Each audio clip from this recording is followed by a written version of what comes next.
Marinette commençait à réaliser qu'avoir menti à Adrien sur l'identité secrète de son père qui était monarque n'était peut-être pas la meilleure chose à faire, vous l'aurez compris. Aujourd'hui, nous allons traiter de l'épisode 11 de Miraculous saison 6, j'ai nommé Révélateur, le meilleur épisode de la saison à ce jour. C'est parti, installez-vous bien, prenez un petit truc à manger, mettez un petit pouce bleu, commentez votre avis sous cette vidéo, et les amis, c'est parti, je vous souhaite un bon visionnage. Bon, première scène qui se passe visiblement il y a quelques temps car Sabrina a encore son ancien costume avant l'épisode 4 d'Adicop. Les héros sont en train de s'entraîner à ne plus se détransformer et à pouvoir utiliser leur pouvoir à de multiples reprises sous l'hôtel de ville de Paris. Bon, déjà première question que je me pose en voyant cette scène, ça y est, Chat Noir connaît les identités de tous les autres héros parce que bah là, ils sont littéralement en train de se détransformer devant lui et bon, je doute qu'il n'en ait vu absolument aucune. Dans ce cas-là, il remarquerait qu'ils sont un peu tous de la même classe, enfin du moins de la classe de l'année dernière dans sa classe. Un peu bizarre, non? Par contre, on en parle de l'animation, encore une fois, la lumière est magnifique, c'est de plus en plus beau d'épisode en épisode, et cela sera encore plus dans l'épisode d'après, que nous allons traiter évidemment la semaine prochaine. Franchement, les lumières, là, sur ce plan de Ladybug, waouh, et sur toute la Miracle Team, qui du coup maintenant s'appelle les Miraculeurs, c'était magnifique, et j'adore également, là, on peut voir un peu plus en détail tous les nouveaux costumes. Mention spéciale d'ailleurs à celui de Viperion, qui est, je trouve, magnifique. Bon, du coup, Argos est là, il fait les entraînements avec eux, ce qui signifie que je pense qu'il est resté à Paris depuis cette scène, les amis, en fin de saison 5 dans la pool party chez Gabriel, et en vrai, enfin chez Gabriel, anciennement Gabriel du coup, RIP, et en vrai, bah ça se comprend vu que maintenant du coup il semble faire partie de la Miracle Team, mais c'est quand même un peu bizarre, et aussi car il est avec Kagami évidemment, car Thomas avait expliqué, le créateur de la série, qu'Argos c'est bien pourquoi il n'avait pas aidé Ladybug en fin de saison 5 à combattre Monarque, parce qu'il lui a révélé, ok, que Monarque c'était Gabriel, mais il est pas venu avec elle pendant le combat final, et il a dit que c'était parce qu'Argos ne voulait pas avoir forcément à utiliser ses pouvoirs, et également parce que c'était le combat de Marinette et pas le sien. Mais là, du coup, s'il est dans la Miracle Team et qu'il n'utilise même pas ses pouvoirs,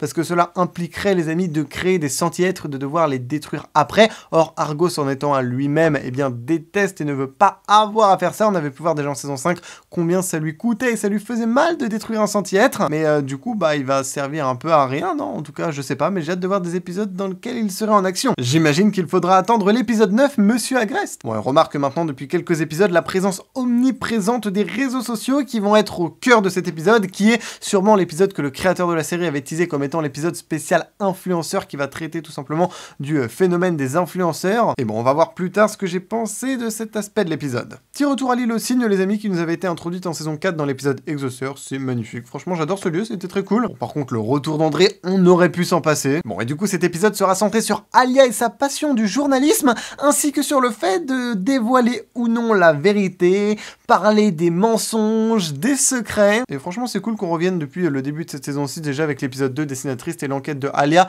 sur sa passion du journalisme qui s'était un petit peu effacée au fil du temps. Et voilà, elle nous explique qu'en fait, elle aimerait tout dire sur le Ladybug, sur sa vie de super-héroïne et tout, mais qu'évidemment, elle doit garder le secret, et on sait très bien qu'Alia déteste ça, notamment, elle n'avait pas gardé le secret de son identité, les amis, à son copain Nino. Elle lui avait également dit, lorsqu'elle était redevenue Rena Furtive, alors que son identité avait été découverte par Monarque, et que cela devait être absolument secret, elle n'avait pas pu s'empêcher de le lui dire. Mais bon, je peux te le dire, Alia, t'es pas prête. Franchement, tes secrets comparés à ceux de Marinette, c'est vraiment rien. Bon, bah, rip Adrien qui visiblement va subir un épisode de trouble fête, les amis. Rappelez-vous en saison 3, lorsque ses fans lui couraient après pendant toute la saison 6. En plus, maintenant que son père est mort, bah, franchement, je pense qu'il a clairement plus la tête à ça. Déjà qu'il ne voulait plus être mannequin, ni acteur, ni rien. Bon, par contre, Adrien, frérot, t'es allé à la salle, là, parce que c'est quoi ces muscles de ouf, là? Et regardez, une fan donne à Adrien une certaine glace.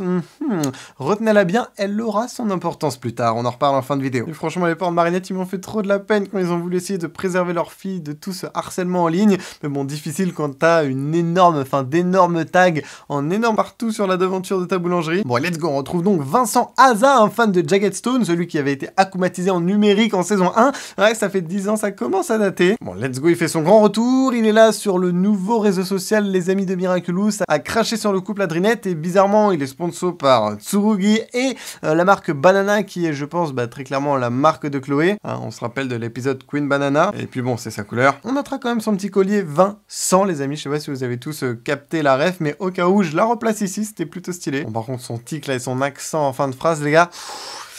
Je pense que ça m'a bien rendu fou, comme vous tous, et en vrai c'était le but, donc en tout cas là-dessus, ils ont réussi. Et puis bon, c'est assez marrant parce qu'il laisse sur le réseau social de Chloé, ce Vincent Aza, et en plus il utilise même l'expression qu'avait déjà utilisée Chloé, il l'appelle littéralement Adrien Adrien. Peut-être que Chloé n'est pas si innocente que ça dans cette histoire de harcèlement. Par contre, trop stylé les images qu'on a vues avant dans la série qui ont été adaptées à la nouvelle animation. Il y a eu des plans du spécial Londres, des plans de fin de saison 4, l'affiche d'Adrien et tout, le modèle de Gabriel. Enfin bref, c'était super stylé. Ça fait trop bizarre de revoir d'anciens plans animés avec la nouvelle animation. Bon, la suite, vous la connaissez, Adrien et Marinette sont tellement naïfs, ils connaissent rien au réseau. Ils se sont fait avoir à piège joint dans le piège de Vincent Hazard. Bon, par contre, dans ce piège-là, il y avait quand même un truc de mignon, la scène, j'avoue, où ils racontent leur première rencontre. Rappelez-vous, dans la scène du parapluie en saison 1, il y a 10 ans, avec même la même musique, les amis, In the Rain, que vous entendez peut-être actuellement si j'ai pas oublié de la mettre, c'était magique. Par contre, la phrase prononcée par Marinette, ces vidéos m'ont fait perdre la notion du temps, les gars, ça c'est vraiment un vrai message. Scroller sur les réseaux sociaux, c'est convertir votre temps disponible en argent pour les créateurs de ces vidéos. Et croyez-moi, je suis vraiment pas gagnant à vous dire ça. Et voilà, juste essayer de faire attention, c'est comme tout, utiliser les réseaux avec parcimonie. Bref, un petit tour de CapCut et c'est parti. Vincent colporte de nouvelles fausses informations, les amis, mais comment ne pas croire de telles informations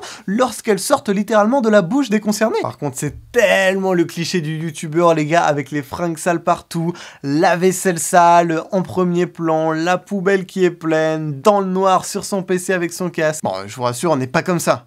Pas tous. Pas tout le temps. Ensuite, on a le droit à une violente altercation entre le couple Adrinette au cinéma qui rattrape visiblement leur date de l'épisode 2 Dessinatrice et une fan complètement hystérique qui leur demande pourquoi ils sont encore ensemble après tout ce qu'elle a vu sur les réseaux sociaux. Et les amis, on sait très bien que Lila veut ruiner leur couple. Elle a même fait quelque chose de similaire dans l'épisode Climatic Queen, mais ça, encore une fois, on en parlera dans la review de la semaine prochaine. Mais du coup, cette fille, c'est Lila, même voix, même tenue.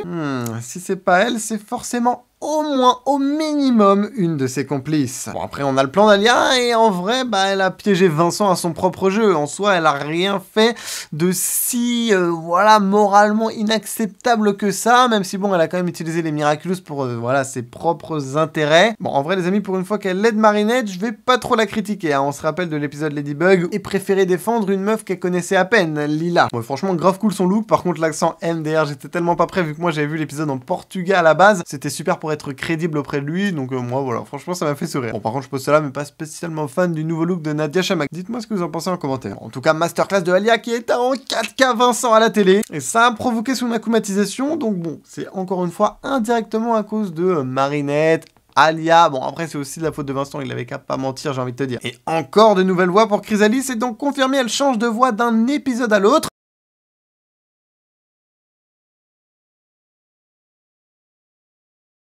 Quelle mise en scène, par contre, j'adore le plan où Chrysalis se multiplie partout. Ok, du coup, le pouvoir de Révélateur, logiquement, c'est de révéler les secrets des gens, mais cette fois des vrais secrets, et ensuite il peut les diffuser sur les téléphones de tout Paris. C'est assez cheaté. Bon, et si le secret de Chat Noir était assez prévisible, à savoir son identité secrète, à la surprise générale, c'était pas celui-là pour Ladybug. On peut dire que cette fois, Lila était à 2 doigts de détruire Ladybug en prouvant à tout le monde qu'elle avait menti, exactement comme cette dernière lui avait fait subir en saison 1 devant Adrien. Mais bon, de toute façon, Lila, elle est au courant que Gabriel Agreste s'était monarque, et donc que Ladybug a menti à tout Paris, donc bon, je pense qu'elle ne révèle pas le secret aujourd'hui, certes, mais elle doit certainement préparer sa vengeance, et à mon avis, quand elle le révélera peut-être en fin de saison, ce sera un énorme carnage, elle attend certainement le bon moment. Bon et du coup, Rena a voulu logiquement garder le plus gros secret de Ladybug en sécurité, parce que bon, elle connaît déjà son identité secrète, qu'est-ce qu'elle risquerait à le voir au pire des cas? Faut surtout pas que Révélateur puisse le révéler à tout le monde, ou alors que Chat Noir découvre l'identité secrète de Ladybug. Donc qu'est-ce qu'elle fait? Elle le prend dans les mains, et là, elle voit le secret. Et ouais, c'était pas ce à quoi elle s'attendait. Aïe, aïe, aïe, les problèmes. Et à partir de ce moment-là, le combat ne semblait plus avoir d'importance. Rena et Ladybug ont été remplacés par des illusions.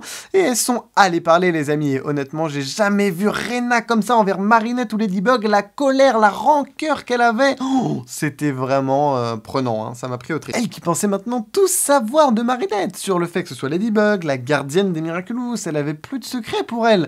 Eh bah si. Et c'est là que ça divise. Mais pour moi, les amis, Ladybug a eu raison de ne pas dire la vérité à Alia, tout simplement parce qu'elle l'a dit elle-même, les amis, elle ne veut pas savoir la vérité en fait, parce que pour elle c'est trop lourd à porter et elle pourrait pas le garder pour elle, elle serait obligée de le dire à Adrien contre la volonté de Marinette. La question c'est plutôt, est-ce que Ladybug a fait le bon choix ou non de ne pas le dire à Adrien? En tout cas pour Alia, la réponse est non, il devait le savoir et c'était indispensable pour sa future construction en tant que personne. Et honnêtement, c'est super dur, c'est un dilemme de fou, mais je pense qu'après réflexion, je suis plutôt du côté d'Alia. Mais bon, on n'est pas dans la situation de Marinette et c'est toujours facile de juger lorsqu'on n'est pas confronté directement au problème. Faut pas oublier déjà qu'elle a des responsabilités de ouf, qu'elle a que 14 ans et que elle est avec Adrien et le voir aussi triste et ça forcément ça joue aussi, elle a pas envie de le rendre triste. Et clairement à cet âge on ne devrait pas avoir à prendre de telles décisions. Et vous êtes de quel côté? Plutôt Rena Rouge ou Ladybug? Dites-moi en commentaire, ça m'intéresse vraiment énormément, je les lis tous. Par contre Rena Vénère c'est vraiment super efficace, après ils ont battu Révélateur en 2 secondes top chrono. Malheureusement le Miraculous Ladybug n'ayant logiquement pas enlevé ce secret de la mémoire de Rena, car comme Ladybug l'a expliqué, ce ne sont pas des dégâts. Chat Noir a dû upgrade ses pouvoirs, comme Ladybug l'a fait avant pour les Magical Charm, Papillon Ombre pour les Mega Kuma et Lila pour les Anti-Kuma. Chat Noir nous introduit le Miraculous Chat Noir, qui fait littéralement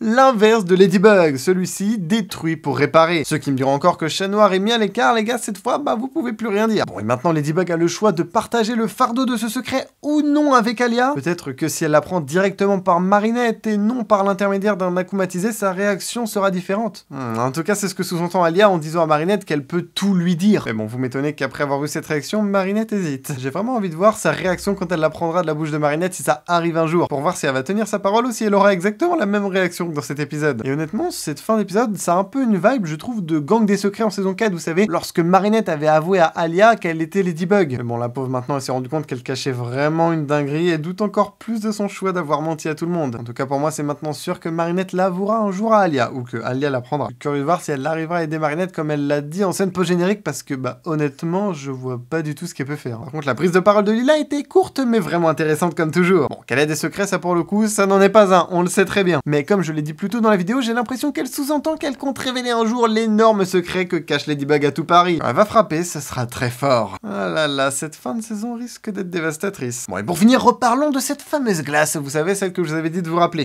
Elle est bleue et blanc, mais ça vous rappelle pas quelque chose, ces couleurs? Eh oui, bingo, c'est Chat Blanc! Et puis ce Lucky Charm de Ladybug, la gomme. Et ouais, c'est exactement le même que dans l'épisode Chat Blanc également. Bon, et sérieux, le nouveau pouvoir surpuissant de Chat Noir, c'est tellement un parallèle à Chat Blanc, les gars. Pour moi, c'est clairement un foreshadowing. Peut-être que l'on reverra très bientôt Chat Blanc, ou alors Anti-Chat. En plus, on nous avait commencé à nous le teaser en fin de saison 5 quand Chat Noir commençait à avoir peur de perdre le contrôle de ses pouvoirs. Donc pour moi, c'est clairement pas impossible, surtout avec son nouvel upgrade. Bon allez, pour finir, je vais vous donner mon avis global. Je pense que c'est sûrement le meilleur épisode de la saison à l'heure actuelle, qui traite de vraies grosses problématiques de l'intrigue et qui remet l'héroïne en doute. On a de la peine pour elle, mais en même temps, on comprend la vie d'Alia et ça nous déchire le cœur bien comme il faut. Et là, on comprend vraiment la puissance qu'Alila, étant donné qu'elle, elle détient la vérité. Elle pourrait à tout moment, si elle le voulait, décider de larguer une bombe. Bon, par contre, le côté critique des influenceurs, j'avoue que je le trouve assez incomplet, surtout qu'on ne nous donne pas l'exemple de bon influenceur, que le mot créateur de contenu n'est pas utilisé une seule fois, et qu'on entend que le mot influenceur qui est plutôt connoté négativement dans la série. Voilà quoi, c'est des gens qui mentent pour arriver à leur fin et faire du buzz. Mais bon, ça j'ai envie de vous dire, des gens qui mentent pour arriver à leur fin, il y en a partout, dans la télé, dans la politique, dans le monde du travail, dans la vie de tous les jours. Lila, c'en est l'exemple parfait. Et je trouve ça vraiment dommage d'autant simplifier le souci honnêtement, même si bon, je peux comprendre qu'au vu du harcèlement qu'a subi Thomas Truc, le créateur de la série sur X par de nombreux fans, son avis sur la question est forcément impacté par cela. Donc non, pour finir, vraiment un très bon épisode pour l'histoire et la compréhension de la psychologie des personnages principaux, et honnêtement, je lui donnerai une petite note de 15,5 sur 20. Et toi, donne ta note en commentaire.